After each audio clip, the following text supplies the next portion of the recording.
So now we've placed our grid lines in there, and we've added some dimensions. And a nice way to quickly copy your dimensions from view to view is to use copy and paste. So we could go through each view one by one here and add in our dimensions, but we want them to really look the same, exactly the same on each sheet. So what we're going to do is add them here and zoom in, of course, and take these and nudge them with your arrow keys and get them just exactly where you want them on both sides. Okay, panning back and forth.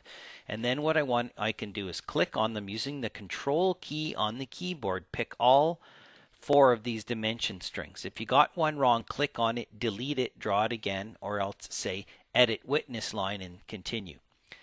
So select all 4 of those with the control button. Now on the keyboard, do control C at the same time.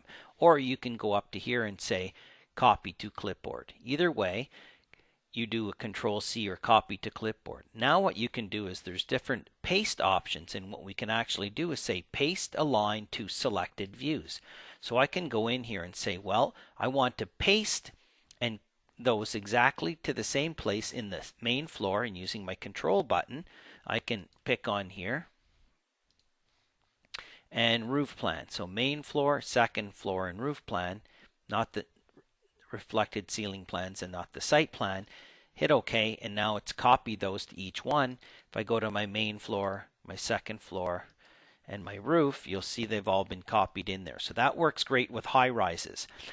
You can also do that with walls and floors and doors and roofs, what I've just done. So think about it. If you have one floor plan, you can copy it and then paste a line and pick 10 different floors, and it'll copy and paste all 10 of those floors up vertically, and then all of a sudden you instantly have this 10 or 20 story building. Really nice.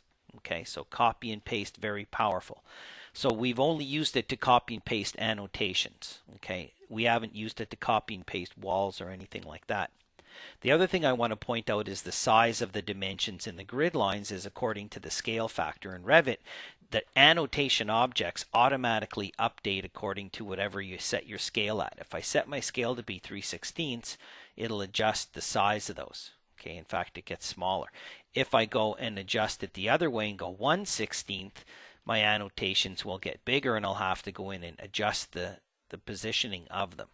And also you'll notice the size of the bubbles and all of the text and dimensions and everything is reading this scale factor. Okay, so we've looked at our sheets. We know our floor plans are at 1/8 of an inch equals 1 foot. Same as our elevations, goes exactly the same way. Goes by the scale factor. The size of the annotation objects are all controlled by this scale factor inside of here off of our visibility toolbar. So all we wanted to do was copy and paste and get those dimensions placed up there. And we'll come back, and I think we'll start with our main floor and main floor walls and work it from there.